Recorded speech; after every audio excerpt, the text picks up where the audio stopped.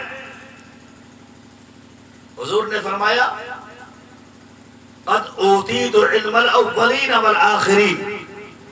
اللہ نے مجھے اولین کا بھی علم عطا کیا، آخرین کا بھی علم عطا کیا. یہ کس کی جان؟ ہمارے اور آپ کے نبی کی. میں شارٹ میں عرض کر رہا ہوں، ورنہ اس موضوع پر تو الحمدللہ دو ڈھائی. یہ ایسا موضوع ہے سمجھانے کے لیے آپ کو. غوث اعظم نبی کا پرتو اور نبی کی شان یہ اولین و آخرین کا علم. اب ذرا دیکھیے ایک حدیث سنیے. ابو بکر صحابی رسول، میرے آقا نماز پڑھا رہے ہیں. توجہ دیجیے گا، بہت دیر نہیں بولوں گا، بس آپ کو چند باتیں سمجھا کے بعد ختم کروں گا. میرے آقا نماز پڑھا رہے ہیں. آپ نیت بات کر کھڑے ہو جائیے. کتنی دور دیکھیں گے؟ کتنی دور دکھائی دے گا؟ اگر کہیں گے دائیں بائیں دیکھتا ہوں تو مفتی فتویٰ دے دے گا نماز باطل. کیوں دیکھتے ہو دائیں بائیں؟ ایک بار دیکھا چلو، دوسری بار دیکھا چلو، تیسری بار دیکھا عمل کثیر پایا گیا، نماز فاسد ہو گئی. ہے نا؟ لیکن میرے آقا نماز پڑھا رہے ہیں، مصلی امامت پر، سرکار جلوہ بار ہے. ایک صحابی رسول حضرت ابو بکر دیر میں آئے، تھوڑا سا وضو بنایا، جلدی جلدی آستین پورا کھولا نہیں، اور سوچا کہ حضور اب رکوع میں چلے جائیں گے، اس لیے جلدی کیا، تیزی سے آگے بڑھے. ابھی 2-3 سب باقی ہی ہے. آقا رکوع میں تشریف لے گئے. آقا رکوع میں چلے گئے. ابو بکر نے سوچا اگر میں دیر کرتا ہوں تو حضور کی اقتداء میں رکوع کی فضیلت سے محروم رہوں گا. پیچھے ہی رکوع کیا اور اسی حالت میں اپنے آپ کو کھینچنا شروع کیا رکوع کر کے. ذرا تصور کیجئے، امام یہاں ہو آپ وہاں ہو، اسی حالت میں کھینچنا شروع کیا. نماز میرے آقا نے کمپلیٹ کیا، نماز حضور نے مکمل کیا. جیسے نماز سرکار نے مکمل کیا، آخری سب میں وہ ابو بکر. کس نے کہا؟ آقا نے کہا، نبی نے کہا، ہمارے اور آپ کے رسول نے کہا، رسول کائنات نے کہا، نبی یہ کون و مکان نے کہا، او ابو بکر آج تو نے جو کیا ہے آئندہ نہیں کرنا ورنہ تیری نماز نہیں ہوگی. ایسا کیوں کیا؟ کہا سرکار اس لیے کیا تاکہ رکوع میں آپ کی اقتداء کے ثواب سے محروم نہ رہوں، اس لیے میں نے ایسا کیا. کہا نہیں آئندہ ایسا نہیں کرنا.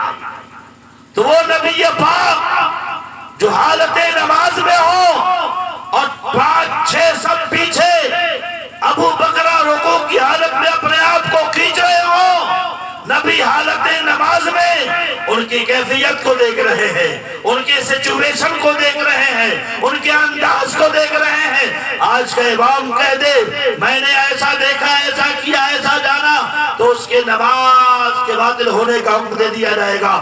مگر وہ نبی ہے، ہم امتی ہیں. نبی امتی برابر نہیں ہو سکتے. امتی سو جائے وضو ٹوٹ جاتا ہے، نبی سو جائے وضو برقرار ہے. سبحان اللہ سبحان اللہ. یہ فرق ہے. تو اب غوث اعظم کہتے ہیں میں اسی نبی کا پرتو ہوں جس نبی نے عالم نماز میں ابو بکر کو کئی سب پیچھے دیکھا، اختتام نماز پر ان کی اصلاح کیا، اور کہتے ہیں میں اسی نبی کا پرتو ہوں، اسی نبی کا عکس ہوں، اسی نبی کا جمال ہے، اسی نبی کا نور لے کر کے آیا ہوں. اور کیوں نہ ہو، ہر ولی کے بارے میں کہتے ہیں تو وہ ولی جو نبی کے خاندان کا ہو، فاطمہ کا نور دیدہ ہو، صحیح النسب سید ہو، کیا کریں گے اس کو؟ ایک زمانہ ایسا بھی تھا، بعض لوگوں نے یہ کہا غوث اعظم سید نہیں ہے، غوث اعظم سید نہیں ہے، مولویوں نے ان کو سید بنا دیا، وہ تو عجم کے رہنے والے تھے، دیہات کے رہنے والے تھے۔ جب امام اہل سنت تاجدار فصاحت و بلاغت امام اہل سنت کی بارگاہ میں یہ مسئلہ رکھا گیا، آپ نے برجستہ ایک کتاب لکھا، کتاب لکھنے کے بعد جب اعلان کیا تو کہا تو حسینی حسنی کیوں نہ محیدی ہو، اے خضر مجمع بحرین ہے دریا تیرا، اے غوث اعظم لوگ آپ کی سیادت سے انکار کرتے ہیں، مگر امام احمد رضا کہتا ہے آپ صرف حسنی سید نہیں ہیں بلکہ حسینی سید بھی ہے، آپ کے حسنی خون بھی ہے اور حسینی خون بھی ہے، باپ کی طرف سے بھی آپ سید ہیں اور ماں کی طرف سے بھی آپ سید ہیں۔ سبحان اللہ سبحان اللہ، زندہ باد زندہ باد۔ کس نے بتایا؟ اعلیٰ حضرت نے بتایا، امام محمد رضا خان نے بتایا، مفتی اعظم ہند کے باپ نے بتایا، تاج الشریعہ کے نانا نے بتایا، ہندوستان کی سرزمین پر دین کے احیاء کا سب سے بڑا کام کرنے والا ماضی قریب میں جس ساتھ نے کیا انہی کو امام محمد رضا مجدد اسلام کہا جاتا ہے۔ آج جب علماء ان کا تذکرہ کرتے ہیں بعض لوگوں کو یہ باتیں ناگوار گزرتی ہیں، نہیں گزرنا چاہیے۔ اسی ذات نے ہمارے ہاتھوں میں کیا دیا؟ غریب نواز کو دیا، محدث اعظم کی چوچوی کو تربیت دے کر کے ہمارے درمیان بھیجا، جید علماء کو تیار کر کے ہمارے درمیان بھیجا، اس لیے ان کا احسان ہے۔ اب دیکھیں وہ غوث اعظم رضی اللہ تعالیٰ عنہ جن کی شان اتنی بلند و بالا ہے کہ آپ حسنی سید بھی ہیں، حسینی سید بھی ہیں، آپ کی ماں بھی ولیہ ہیں، آپ کے باپ بھی ولی ہیں، آپ کی پھوپھی بھی ولیہ ہیں، آپ کے نانا بھی ولی ہیں، پورا خاندان ولایت کے درجے پر فائز ہے۔ گویا شان یہ ہے خاندان، پورا خاندان ولایت اور معرفت حقیقت کا جام پیے ہوئے ہے۔ شریعت کا ایسا احترام میرے غوث اعظم نے بلوغت کے بعد سے لے کر کے اختتام حیات تک کبھی نماز کو ترک نہیں کیا، کبھی جھوٹ نہیں بولا۔ ہمارا 40 سال تک جس مرد قلندر نے جنگلوں کو چنا ہو عبادت کرنے کے لیے، پہاڑوں کو چنا ہو عبادت کرنے کے لیے اور تنہائی کی مسجدوں کو چنا ہو اللہ کے کلام کی تلاوت کرنے کے لیے، اس بندے کی مثال کون پیش کر سکتا ہے؟ وہ غوث اعظم رضی اللہ تعالیٰ عنہ جن کی شان اللہ نے اتنی بڑھائی کہ زمانے کے سارے ولیوں نے کہا اس زمانے میں کوئی غوث ہے تو وہی ہے جو شیخ ابو صالح جنگی دوست کا بیٹا ہے۔ سبحان اللہ سبحان اللہ۔ چنانچہ آپ کے زمانے میں اللہ نے آپ کو رتبہ دیا، اور جانتے ہیں بغیر مشقت کے کچھ نہیں ملتا، بغیر پریشرم اور دشواری کے کچھ نہیں ملتا۔ جب غوث اعظم ظاہری علوم سے لیس ہو کر کے سیٹل ہو کر کے بغداد معلیٰ کی سرزمین پر آتے ہیں، اس وقت حضرت شیخ حماد دباس کا جلوہ تھا، آپ کی خانقاہ کا چراغ جل رہا تھا، آپ کے خانقاہ کا بول بالا تھا، بارش ہو رہی تھی، دروازے پر کھڑے ہوتے ہیں، کوئی سہارا بھی نہیں ہے، کوئی سایہ بھی نہیں ہے، کوئی آشیانہ شامیانہ بھی نہیں ہے جہاں پر آپ چھپ سکتے ہو۔ پوری رات موسلادھار بارش ہوتی رہی۔ ادھر خانقاہ کے اندر حضرت حماد دباس اپنے مریدوں سے کہتے ہیں دیکھو جیلان سے ایک شہزادہ آیا ہے، اس کے ریاضت کا امتحان ہے، اس کے صبر کا امتحان ہے، اس کے تقوی کا امتحان ہے، اس کی معرفت کا امتحان ہے، اس کی ولایت کا امتحان ہے، اس کی جوانی کا امتحان ہے۔ چنانچہ پوری رات بارش ہو رہی ہے، ٹھنڈک کا زمانہ ہے۔ ہم ذرا تصور کریں تھوڑی دیر ہم مسجد میں جاتے ہیں، ہمیں صبر نہیں ہوتا ہے، ہمیں پنکھا چاہیے، ہمیں اور دوسری چیزیں چاہیے، پر اللہ کے ولی جنہوں نے اتنی بڑی کلفت اور مصیبت کو اٹھا کر کے ولایت کا جھنڈا لہرایا ہے اور اپنی شخصیت کو دنیا کے سامنے مروایا ہے، ایسے نہیں مانا گیا۔ حماد دباس کے دربار میں آتے ہیں، بارش ہو رہی ہے، اولے پڑ رہے تھے، ایسے عالم میں میرا غوث اپنے پیر کے دروازے پر پوری رات کھڑا رہا۔ آج کا مرید ہو پیر کا دروازہ چھوڑ کر کے بھاگ جائے، پیر مجھے دیکھتا نہیں، میری طرف توجہ نہیں کرتا، پر جب مرید غوث اعظم جیسا ہوتا ہے تو پیر حماد دباس جیسا ملا کرتا ہے۔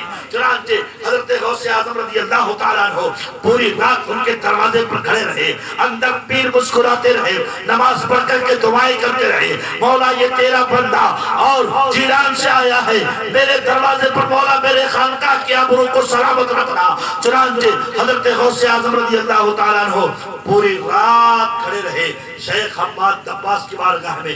آج ہم جب ولیوں کے آستانے پر جاتے ہیں اور ان کا نعرہ لگاتے ہیں، ان کا دامن پکڑنے کی بات کرتے ہیں تو لوگ کہا کرتے ہیں انہی کی کیا ضرورت ہے، ہمارے لیے اللہ کافی ہے، ہمارے لیے رسول اللہ کافی ہے۔ بے شک اللہ و رسول ہمارے لیے کافی ہے، مگر یہ آپ آج ہم 14ویں 15ویں صدی ہجری میں جی رہے ہیں، پر ضرور چلتے ہیں آگے 4تھی 5ویں صدی ہجری میں دیکھتے ہیں اس زمانے کے جبکہ کئی سالے تابعین یا تابعین کا وجود بھی ممکن تھا، ایسے زمانے میں لوگ ولیوں کی دامن کو پکڑے ہوئے ہیں۔ اب ذرا آپ سنیے، عالم تصور میں، عالم خیال میں آپ چلیے بارگاہ غوث اعظم میں اور کہیے اے غوث اعظم آپ سید بھی ہیں، سیادت آپ کے سر کا تاج ہے، آپ کے خاندان میں سیادت ہے، ولایت ہے، معرفت ہے، روزہ ہے، نماز ہے، زکوٰۃ ہے، حج ہے، ساری چیزیں آپ کے خاندان میں ہیں۔ آپ کی پھوپھی جان بہت بڑی ولی جا، آپ کے نانا بہت بڑے ولی، پر آپ جب مدرسے سے پڑھ کر کے فارغ ہوئے، ولایت کے ڈگر پہ چلنا شروع کیا، تو یہ بتائیے آپ نے کسی پیر کے دامن کو پکڑا تھا، کسی شیخ کو اپنا پیر مانا تھا؟ تو کہتے ہیں جی ہاں، آواز آئے گی بارگاہ غوثیت سے، پیرا کی بارگاہ سے جواب ہی آئے گا، ہاں ہاں میں نے پکڑا تھا۔ کس کو پکڑا تھا؟ تو کہیں گے میں نے حماد دباس کے دامن کو پکڑا تھا، ان کے دامن کو پکڑ کر کے میں نے تقرب اللہ کے منزل کو طے کیا تھا۔ پھر کیا ہوا؟ ابو سعید مخزومی کے یہاں گیا، میں نے ان کا خرقہ پہنا، شیخ نے کہا تھا سید زادے تمہاری برکت مجھے دے دو، میری برکت تم لے لو۔ چنانچہ غوث اعظم کہتے ہیں میں نے شیخ حماد کو پکڑا، ابو سعید مخزومی کو پکڑا۔ اب ذرا آگے آپ چلیں، ابو سعید مخزومی سے پوچھیں آپ بھی کسی سے مرید ہوئے تھے، آپ کا شیخ کون تھا، آپ کا مرید کون تھا؟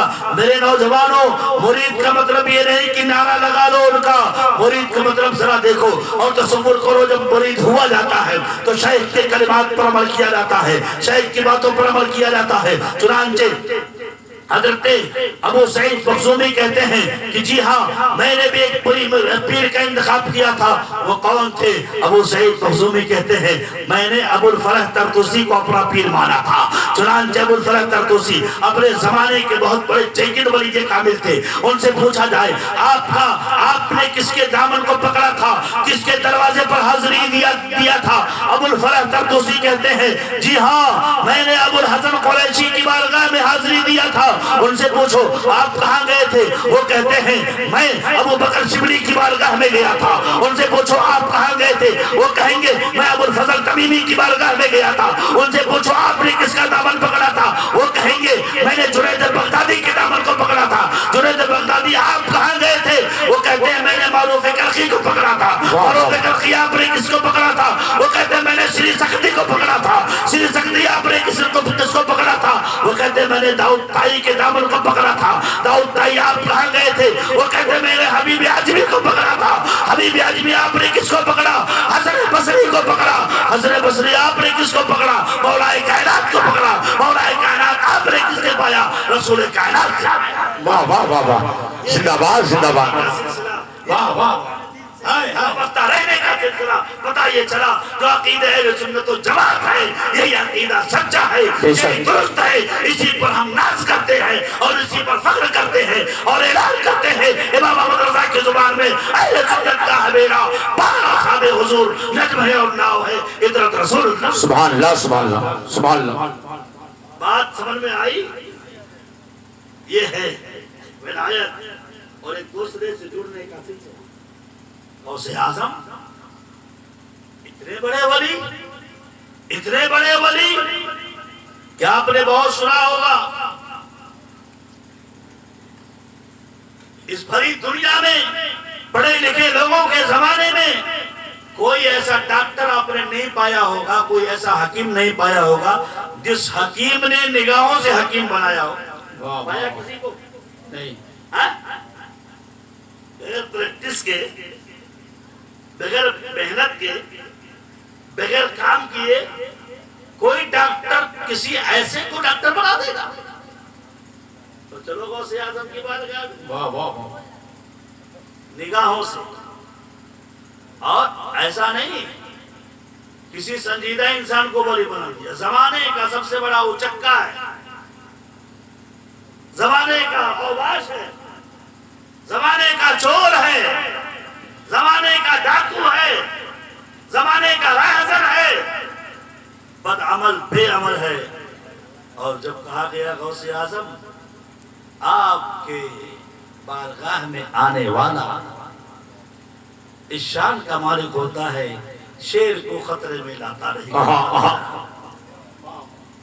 شیر کو خطرے میں، خطرہ مطلب کیا سمجھتے ہیں؟ کیا سمجھتے ہیں؟ دل. غوث اعظم کی بارگاہ میں رہنے والا کتا بھی اپنے دل میں شیر کا خطرہ محسوس نہیں کرتا. بہت مشہور واقعہ. تو غوث اعظم ولایت کی کوئی کمی نہیں. شیخ علی حیدی بیٹھے ہیں، میرے غوث تقریر کر رہے ہیں. ایک دو بات بتا کر کے بات کو سمیٹوں گا. خطاب کر رہے ہیں. آپ نے علماء سے سنا، ہمیشہ تقریر کرواتے ہیں، میلاد کرواتے ہیں، سنتے ہیں. جس نے میرے آقا کو خواب میں دیکھا اس نے آقا ہی کو دیکھا. سبحان اللہ سبحان بخاری اللہ. شریف کی حدیث حضور فرماتے ہیں من رعانی فی المنام فقد رعانی. جس نے مجھے خواب میں دیکھا اس نے مجھے کو دیکھا. فإن الشیطان لا يتمثل بی. وہ شیطان تو حضور کی طرح نہیں بن سکتا. مگر آج کے زمانے کا شیطان جو کلمہ پڑھ کر بھی حضور کے اختیار کو نہیں مانتا. اس لیے میں نے شروع میں کہا ہر کلمہ پڑھنے والا برابر نہیں ہو سکتا. سونا جنگل رات اندھیری چھائی بدری کالی ہے. سونے والوں جاگتے رہیو چوروں کی رکھوالی. واہ واہ. رکھوالی. پہلے لاٹھی ڈنڈے سے چوروں کا مقابلہ کیا جاتا تھا. اب آج اس زمانے میں تو چور ایسے ایسے ہیں ہم لوگ مسجدوں میں دیکھتے ہیں. پہلے لوگ بھیک مانگنے آتے تھے بھکاری کے لباس میں، اب تو ہم سے اور آپ سے اچھا کپڑا پہن کر آتے ہیں مسجد میں بھیک مانگنے. یہ زمانہ اعلیٰ حضرت کی نگاہ بہت دور تک. سونا جنگل رات میں چھائی بدلی کاری. انٹرنیشنل بھکاری آتے ہیں. پرس بھی ہوتا ہے، انشرٹ بھی ہوتا ہے، ٹائی موزہ بھی ہوتا ہے، شوٹ بوٹ بھی ہوتا ہے. امام صاحب اللہ آپ کو سلامت رکھے. میں مسافر ہوں، مجھے یہاں تک جانا ہے، پلیز میں ہمیشہ آپ کو یاد رکھوں گا. یہ میرا وزٹنگ کارڈ ہے، لے لیجئے، آپ میرے شہر آئیے. اور میں تو سال بھر جھیلتا ہوں اسی چیز سے. پورے شہر میں ٹاٹشا چلے جاؤ، کسی مسجد میں کوئی گیا وہاں جب چلے جاؤ کسی مسجد وہاں سب ہو جائے گا. سب کا جواب دیتے دیتے کتنے ناراض بھی ہو جائے. تو کیا بات میں کہہ رہا تھا؟ ہر کلمہ پڑھنے والا برابر نہیں. میرے آقا نے نگاہوں سے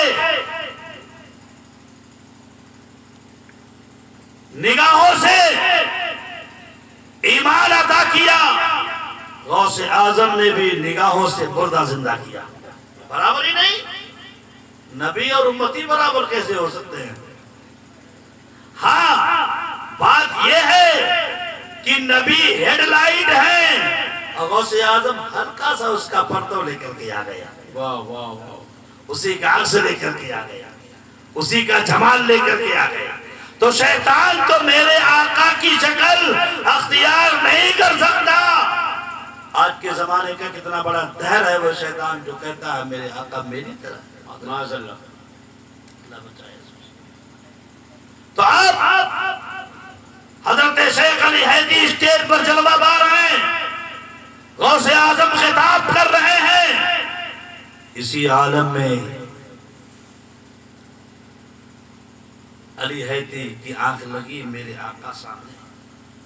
سرکار سامنے سبحان اللہ حضرت غوث اعظم تقریر کرنا اسٹاپ کرتے ہیں اور علی حیدری کے سامنے ہاتھ باندھ کر کے کھڑے ہو جاتے ہیں، کہتے ہیں الصلاۃ والسلام علیک یا رسول اللہ، الصلاۃ والسلام علیک یا نبی سبحان اللہ۔ اللہ۔ وہ آنکھ بند کیے ہیں، وہ آنکھ بند کر کے نظارے نبوت کر رہے ہیں، غوث اعظم آنکھ کھول کر کے دیدار رسالت کر رہے ہیں اور کہتے ہیں الصلاۃ والسلام علیک یا رسول اللہ۔ آنکھ والا تیری جوبن کا تماشا دیکھے، دیدے گور کو کیا آئے نظر، کیا دیکھے۔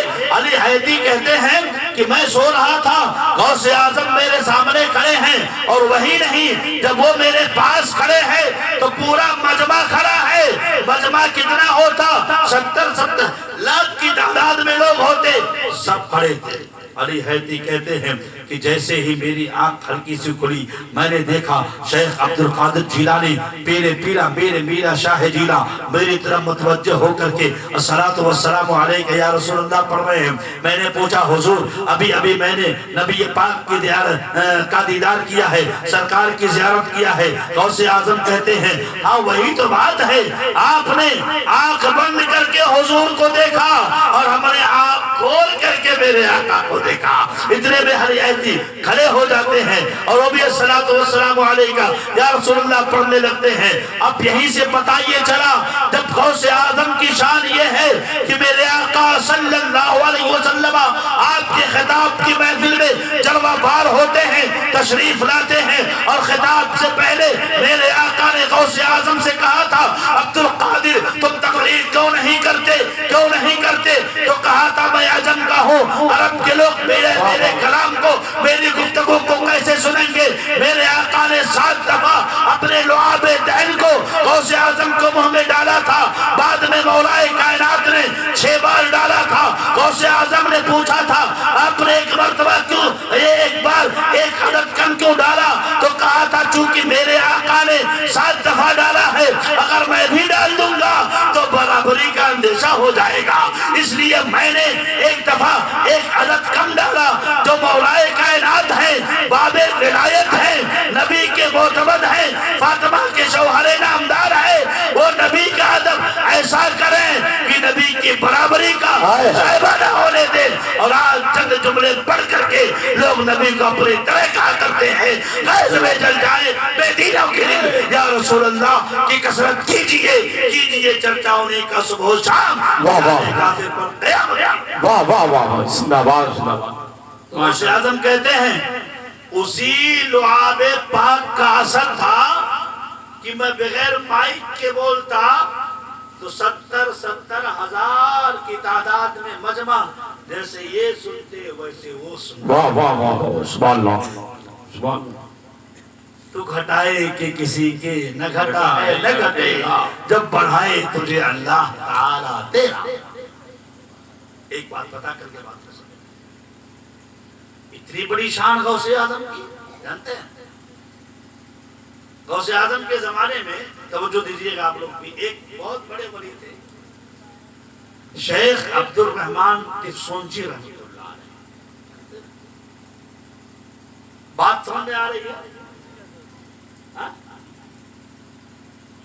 اچھی لگ رہی ہے بات؟ اور بھی انداز ہے میرے تقریر کرنے کا، اگر کہیے تو بدلتا ہوں، لیکن مقصد آپ نوجوان ہیں، آپ کو بنیادی باتیں بتانا ہے جس سے عقیدہ محفوظ رہے، سبحان اللہ سبحان اللہ۔ عقیدہ سلامت رہے۔ واہ واہ۔ آج ہمارے نوجوانوں کا حال بڑا عجیب ہے یارو، ہولی دیوالی بھی ان سے نہیں بچتی، اللہ بچائے۔ استغفر اللہ، دین سے بڑھ کر کے کوئی چیز نہیں۔ غیروں کی تہذیب، غیروں کا شعار، غیروں کا طریقہ اپنانے سے ایمان کبھی چلا جاتا ہے، اور اگر جاتا رہے تو کمزور ضرور ہو جاتا ہے، اور زیادہ اختیار کیا تو وہ چلا بھی جاتا ہے۔ پر فیشنیبل دنیا، ماڈرن دنیا، سیکولر انسان سماج سیوی بن کر کے ہر وہ کام کرنے کی کوشش کرتا ہے جس کا تیرا دھرم تجھے اجازت نہیں دیتا۔ ہر وہ کام نہ کرو، وہ کام کرو جس کی شریعت آپ کو اجازت دیتی ہے. ہم لوگ شریعت کے قیدی ہیں. کیا ہے؟ کیا ہے؟ شریعت کے قیدی. قیدیوں کا لباس نہیں دیکھا ہے؟ جب تک داروغہ جیل اجازت نہیں دیتا وہ ہل نہیں سکتے. ان کا لباس الگ، ان کا کھانا الگ، ان کا بستر الگ، ان کا پلیٹ الگ. میرے آقا نے فرمایا الدنیا سجن المومن، دنیا مومن کے لیے قید خانہ ہے اور کافر کے لیے جنت ہے. تو جب دنیا ہمارے لیے قید خانہ ہے، ہمارا قید کیا ہے؟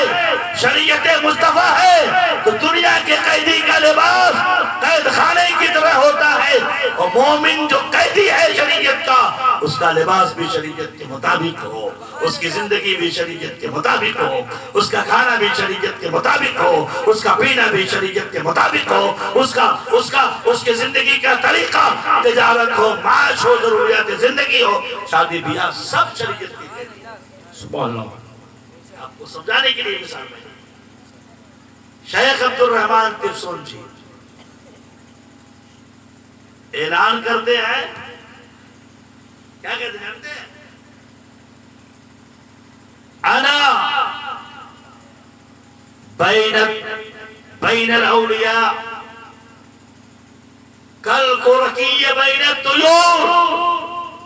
اولیاء کے درمیان میرا قد اتنا اونچا ہے جیسے پرندوں کے درمیان سارس کا قد اونچا ہوتا ہے. سارس جانتے ہیں نا؟ کبھی کھیتوں میں نکلو دیکھو بڑا بڑا سا ہوتا ہے، اس کا کھیتا بہت بڑا ہوتا ہے، گردن بہت بڑی ہوتی ہے اس کی. تو کہتے ہیں کہ جیسے سارس پرندہ تمام پرندوں میں سب سے بڑا ہوتا ہے، ایسے ہی میری شان اولیاء کی جماعت میں سب سے بڑی ہے. اور اسی میں ایک غوث اعظم کا دیوانہ بیٹھا تھا. کیسے جب کوئی بریلی کا مست بیٹھا ہوتا ہے اور جب اس کو بریلی کا بخار چڑھتا تو پھر کسی کو نہیں چھوڑتا ہے نا. جو اعلیٰ حضرت کا دیوانہ ہو، تار الشریعہ کا دیوانہ ہو، اولیاء کرام کا دیوانہ ہو، بدعقیدوں کو کچھ نہیں چھوڑتا. تو لوگ بیٹھے تھے، اپنے مریدوں کے درمیان کہا میں اولیاء کے درمیان ایسے بڑا رتبہ رکھتا ہوں جیسے پرندوں کے درمیان ایک سارس بڑا درجہ رکھتا ہے. اسی میں ایک غوث پاک کا مست اور دیوانہ بیٹھا تھا، کمبل اوڑے، جیسے آپ بیٹھے ہیں نا، کمبل اوڑے ہوئے بیٹھا تھا.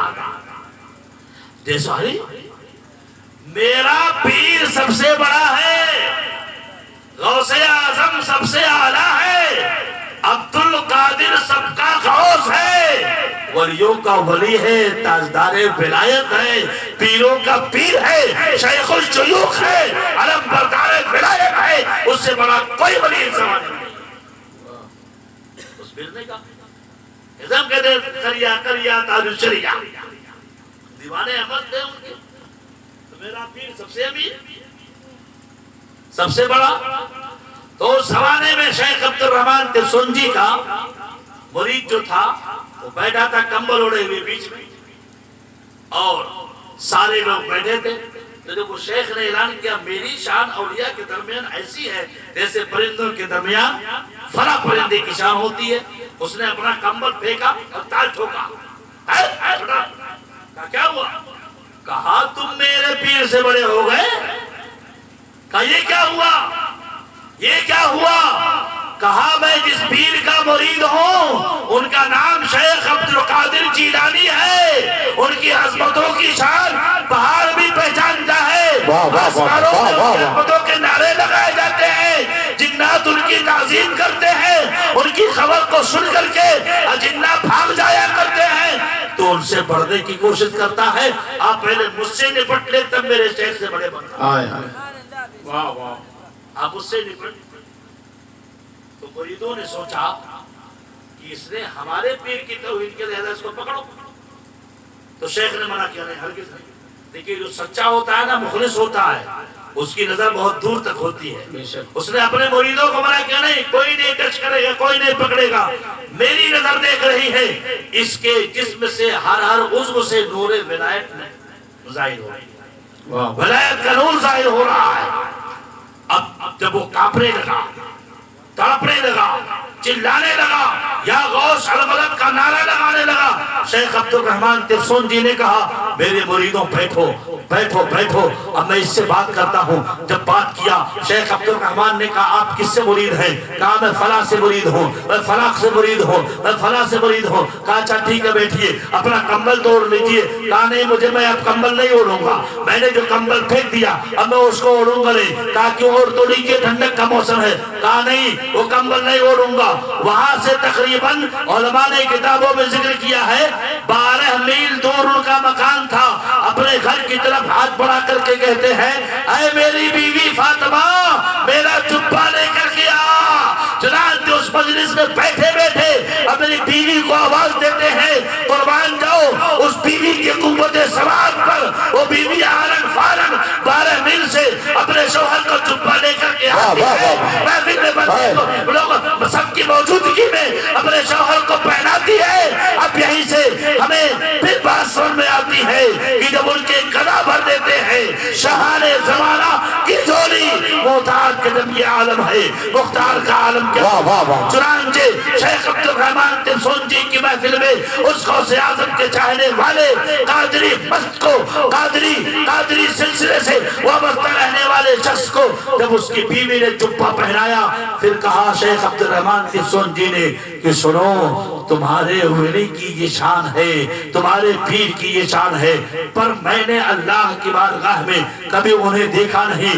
اے میرے خانقاہ میں رہنے والے لوگوں جاؤ اس آدمی کے شیخ کے پاس جاؤ اور جا کر کے ان کو میرا سلام کہو اور کہو میں اللہ کی بارگاہ میں روزانہ آتا جاتا ہوں پر میں نے آپ کو کبھی نہیں دیکھا۔ آپ کو ولایت کب ملی؟ آپ کو قطبیت کب دی گئی؟ آپ کو غوثیت کا جھنڈا کب دیا گیا؟ مجھے نہیں معلوم۔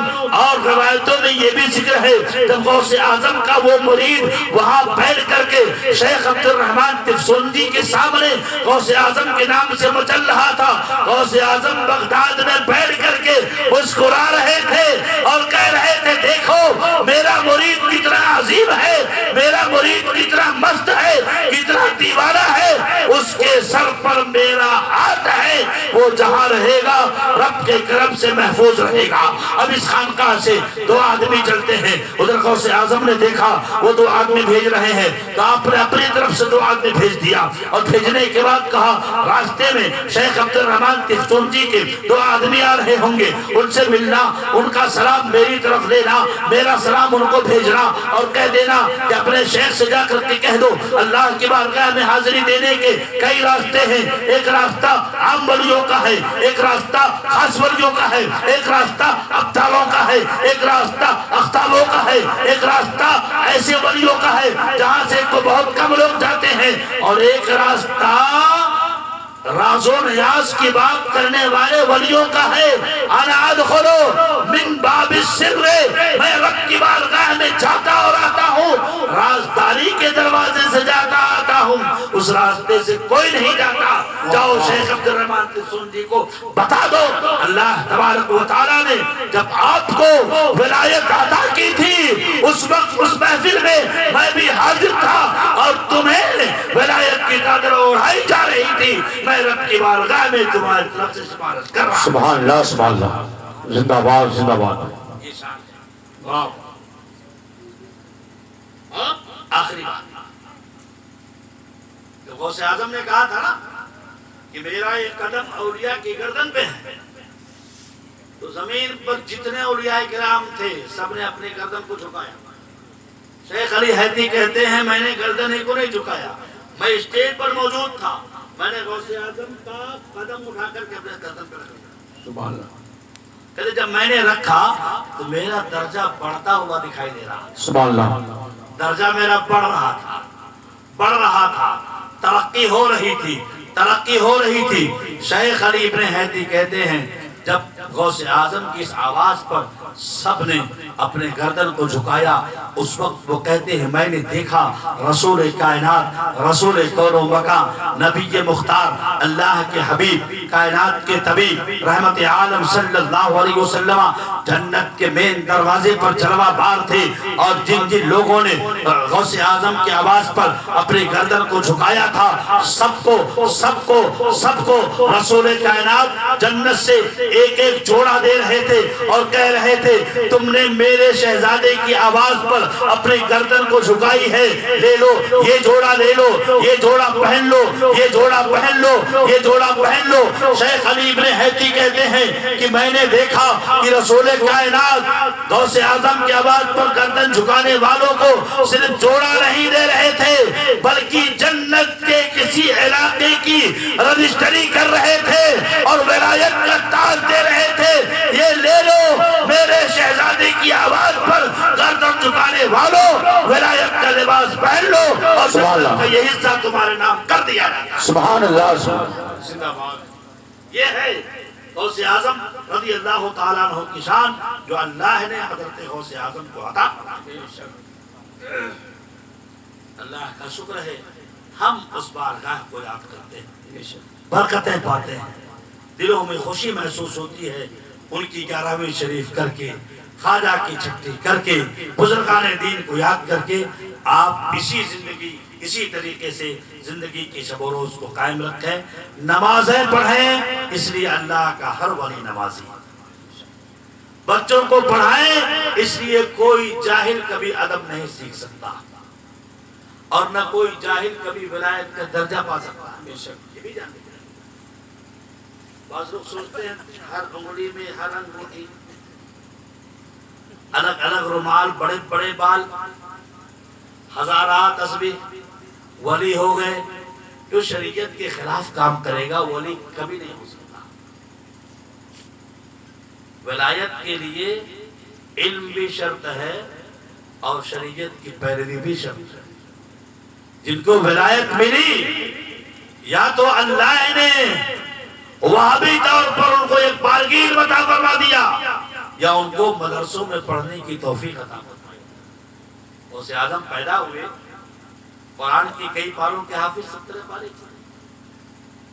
ماں کی زبان پر قرآن کی تلاوت، تو بیٹے کے منہ میں رمضان شریف کا روزہ، اور روزہ اتنا تگڑا کہ جب چاند نہ نظر آئے تو چلو سادات کے خاندان میں بچہ پیدا ہوا ہے، اولد الاشراف ولد لا يرضع في رمضان، اشراف میں بچہ پیدا ہوا ہے جو رمضان میں دودھ نہیں پیتا، چلو اس کی ماں سے پوچھیں بچے نے دودھ پیا ہے کہ نہیں، پیا ہوگا تو روزہ نہیں ہے اور نہیں پیا ہوگا تو روزہ۔ سبحان اللہ، سبحان اللہ۔ یہ درجہ، یہ رتبہ ہے، ایسے ایسوں کی شان اللہ نے اتنی بڑھائی کہ بڑے بڑے بادشاہ ان کے روح کے سامنے کانپتے تھے، پسینہ ہوتے تھے۔ اللہ تعالی ہم کو، آپ کو، سب کو ایمان کی زندگی عطا فرمائے، اسی پر موت اور خاتمہ کا سامان عطا فرمائے۔ اس جلسے کو آپ سب نے رچایا، سجایا، بسایا، سارے نوجوان اور یہاں پر جتنے لوگ آئے سب کو اللہ شاد و آباد رکھے۔ وما توفیقی الا باللہ۔ السلام علیکم۔